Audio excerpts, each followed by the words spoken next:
बिहार के बाहुबली नेता और मोकामा के पूर्व विधायक अनंत सिंह को पटना हाई कोर्ट से बड़ी राहत मिली है। बुधवार को हाई कोर्ट ने AK-47 बरामदगी मामले में निचली अदालत द्वारा दी गई सजा को रद्द करते हुए अनंत सिंह को बरी कर दिया है। वैसे भी अनंत सिंह जेल में रहे या फिर बाहर, मोकामा में एक ही नाम चलता है, वो है अनंत सिंह। मोकामा की सियासत आज भी अनंत सिंह के इर्द गिर्द ही होती है। अगर इस इलाके में कोई आपराधिक वारदात हो जाए तब भी अनंत सिंह, पुलिस हो या पत्रकार, अनंत सिंह के निशाने पर तो सभी रहे हैं। नमस्कार, मैं हूं विपुल और आप देख रहे हैं डेमोक्रेसी एक्सप्रेस। हमारी खास पेशकश बाहुबली में आज बात अनंत सिंह की। दिल्ली से हावड़ा के लिए ट्रेन पकड़ेंगे तो पटना से महज 40 मिनट के बाद आएगा बाढ़। यहाँ दो अगड़ी जातियों, राजपूत और भूमिहार की खूनी जंग का इतिहास रहा है। यहाँ के लदमा में पैदा हुए अनंत सिंह 4 भाइयों में सबसे छोटे हैं। बताया जाता है कि जिस वक्त अनंत सिंह पहली बार जेल गए, उनकी उम्र महज 9 साल की थी। उसके बाद वे जुर्म की दुनिया में ऐसे बढ़े कि बड़े बड़े नेता भी उनके रुतबे के आगे घुटने टेकने लगे। अब सवाल उठता है कि जिस गंगा के तट पर बाहुबलियों का कोई अकाल नहीं है, वहां अनंत सिंह का इतना खौफ आखिर कैसे है। दरअसल अनंत सिंह के बड़े भाई दिलीप सिंह बिहार के बाहुबली नेता थे। पूर्व मुख्यमंत्री और राष्ट्रीय जनता दल के प्रमुख लालू प्रसाद यादव की सरकार में मंत्री भी रहे। इसका मतलब राजनीति में शुरुआती पंजे मारना अनंत को भाई दिलीप ने ही सिखाया। 80 के दशक में कांग्रेस विधायक रहे श्याम सुंदर धीरज के लिए बूथ कब्जाने का काम करने वाले दिलीप उन्हीं को मात देकर जनता दल के टिकट पर विधायक बने थे। सफेद पोश हो चुके थे और उन्हें दबदबा कायम रखने के लिए एक भरोसेमंद की जरूरत थी।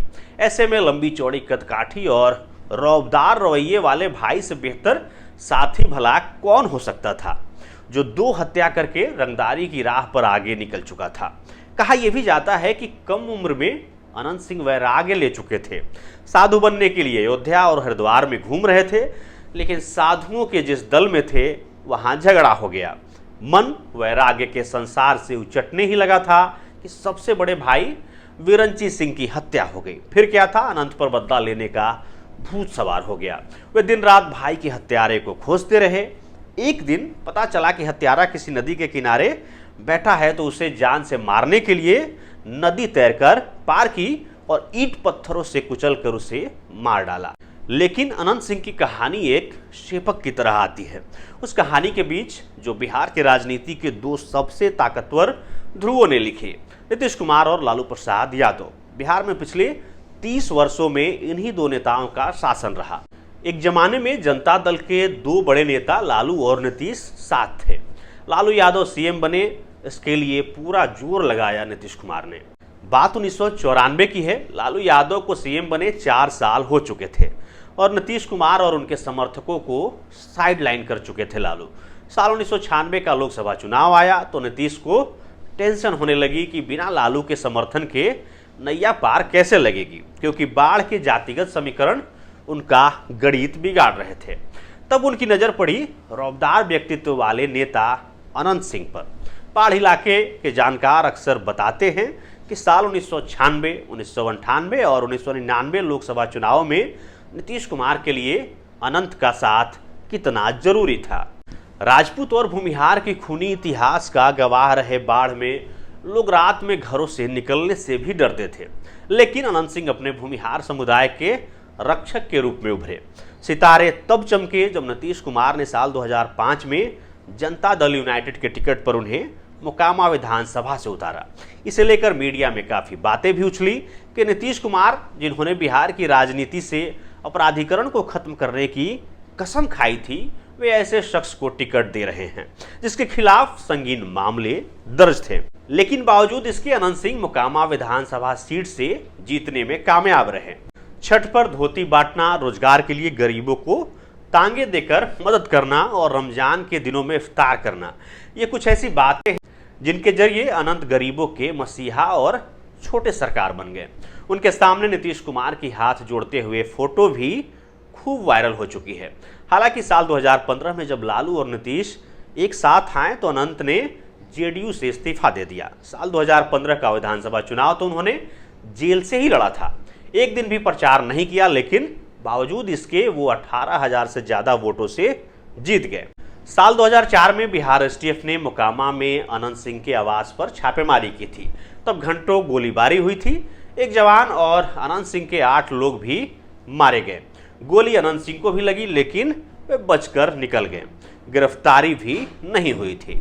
जब साल 2005 में नीतीश कुमार मुख्यमंत्री बने तो उनके और अनंत के बीच बड़े और छोटे का रिश्ता चल रहा था। लेकिन साल 2007 में एक महिला से दुष्कर्म और हत्या के मामले में अनंत सिंह का नाम सामने आया। जब इस बारे में एक निजी चैनल के पत्रकार उनसे बात करने के लिए पहुंचे तो उनके समर्थकों ने पत्रकार की जमकर पिटाई की और बंधक बनाकर रखा। मामले ने जब तूल पकड़ा तो विधायक की गिरफ्तारी भी हुई, लेकिन मुख्यमंत्री नीतीश कुमार ने इस मामले पर चुप्पी साध ली। अनंत की खौफ कथा का अंदाजा आप इस बात से लगा सकते हैं कि जब जीतन राम मांझी बिहार के मुख्यमंत्री थे तो अनंत ने उन्हें खुलेआम धमकाया था। अनंत ने नीतीश सरकार में मंत्री रही परवीन अमानुल्लाह को भी धमकी दी थी। इन सब की वजह से नीतीश पर अनंत सिंह बोझ बनते जा रहे थे। इन सब के बीच 17 जून 2015 को अनंत सिंह के परिवार की किसी महिला को बाढ़ के बाजार में 4 युवकों ने छेड़ दिया। इसको लेकर काफी हंगामा हुआ। आरोप है कि अनंत सिंह के इशारे पर उनके गुर्गों ने चारों युवकों को अगवा कर लिया, जिनमें से एक युवक की दर्दनाक तरीके से हत्या कर दी गई थी। अगले दिन उसका शव जंगल में पड़ा मिला था। इस मामले में अनंत सिंह को गिरफ्तार भी किया गया था। मामले में पुलिस ने कई आरोपियों को गिरफ्तार किया और बाकी तीनों अपहरित युवकों को भी बरामद कर लिया गया था। पूछताछ के दौरान आरोपियों ने खुलासा किया था कि विधायक ने चारों युवकों को सबक सिखाने का आदेश दिया था, लेकिन वे बाकी युवकों को मारते इससे पहले ही पुलिस वहां पहुंच गई। अजगर पालने जैसी अपनी सनक के लिए चर्चित ये विधायक महोदय पहले भी कई विवादों में फंस चुके हैं। मसलन दूसरे की मर्सिडीज का मनमाने ढंग से दबाव पूर्वक इस्तेमाल करना या फिर एक कार्यक्रम के दौरान हवाई फायरिंग करना भी उनके रिकॉर्ड में दर्ज है। बाढ़ में अनंत सिंह के पैतृक घर में 16 अगस्त 2019 को पुलिस ने छापेमारी की थी। उनके घर से एक AK-47 rifle, 2 hand grenade, magazine से भरे हुए 26 जिंदा कारतूस बरामद हुए थे। इस मामले में उनके खिलाफ UPA के तहत मामला दर्ज किया गया था। इस मामले में विधायक अनंत सिंह ने दिल्ली के साकेत कोर्ट में सरेंडर किया था। अनंत सिंह 23 अगस्त 2019 से न्यायिक हिरासत में थे, जिन्हें अब हाईकोर्ट ने बरी कर दिया है।